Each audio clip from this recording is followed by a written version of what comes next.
In recognition of Black History Month, we're spotlighting 3 attorneys from within our various practice groups through our podcast series, Celebrating Black Voices at BakerHostetler. As we learn more about these attorneys, we will also discuss top issues and changes in their respective area of law and how they are making strides in their practices. I'm Amy Kottman, and you're listening to Baker Hosts. On today's episode of Celebrating Black Voices at BakerHostetler, our guests are Cleve Glenn and Bisi Adeyemo. Cleve is a partner in our business practice group, and Bisi is an associate in our digital assets and data management practice group. Both are members of the Black Affinity Group. Welcome to the show, Cleve and Bisi. Thanks, Amy. Yeah, thanks for having us. Cleve, as a recent lateral partner, how did you know that BakerHostetler was a good fit for you and your clients? Thanks, Amy. Well, for me, it came down to a couple factors. One, brand recognition. Baker has a very strong national brand, and also two, associate and partner resources in certain practice areas. So, I'm a corporate M&A lawyer and work in the energy sector primarily and in other industries. And Baker's strong national brand, as well as a strong bench of corporate associates and partners, were driving factors in helping me to decide to move my practice here.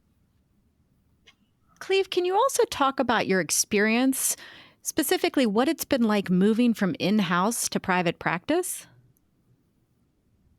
Sure. So going in-house was probably, well, I won't say probably, it was one of the better decisions I've made in my career because I had an opportunity to become a client and to see what most concerns clients. And once I was able to become a client, and then when I came back to private practice and continue to serve clients, I was able to better communicate and be a more effective service provider.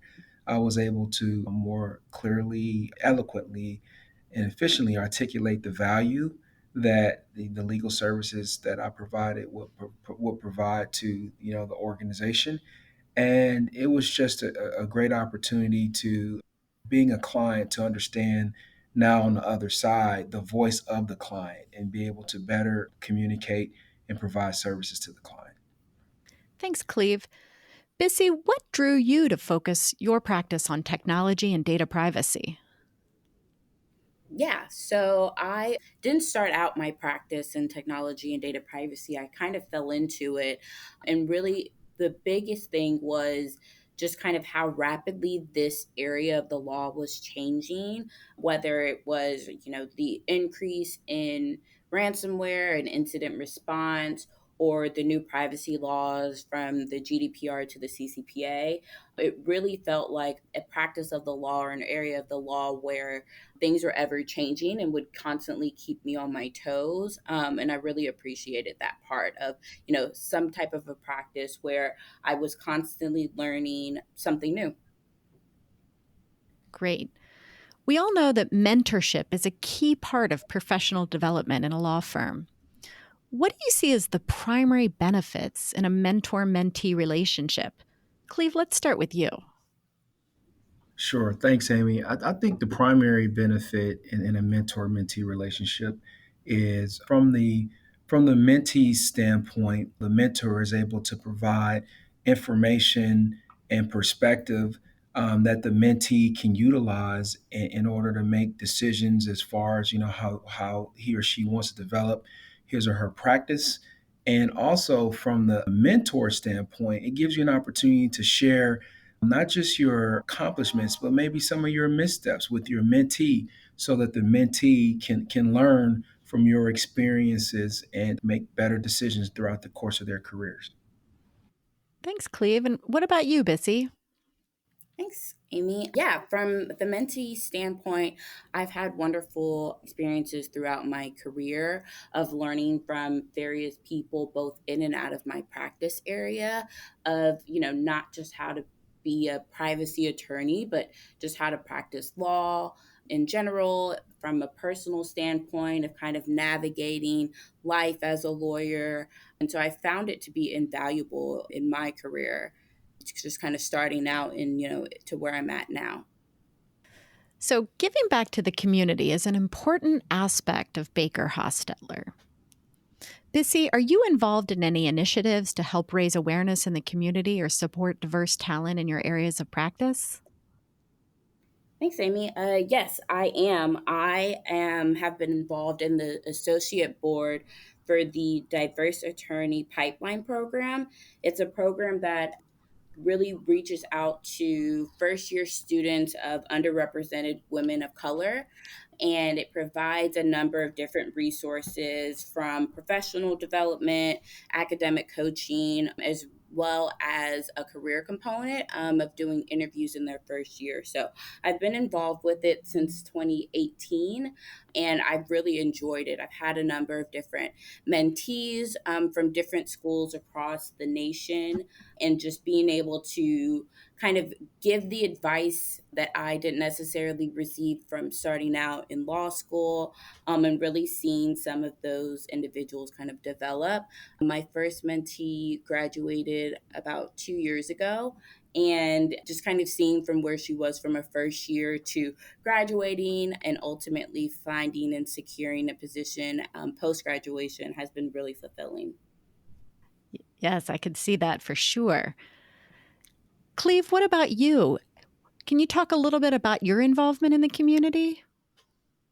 Sure, sure. So I've been involved in the community with respect to raising diversity in my practice area by local bar associations, of course, our affinity group here at Baker, but also, colleagues, past colleagues that I've worked with, younger lawyers who may not necessarily be at, Baker, but are in my practice area, and just trying to connect, those individuals with others more senior attorneys that can help be mentors throughout their career. Sounds like you both are doing great work. As a final question I have for each of you, I'd like to know what advice you would give to other up and coming lawyers. Bisi, let's begin with you.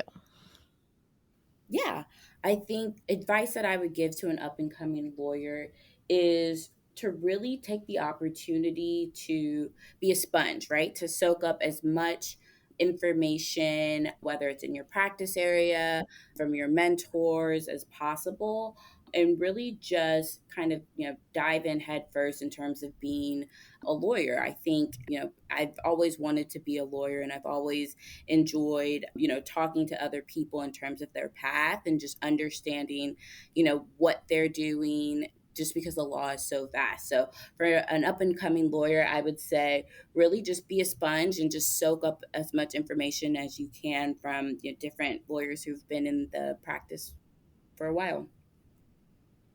Great, thank you. And Cleve, what are your words of wisdom?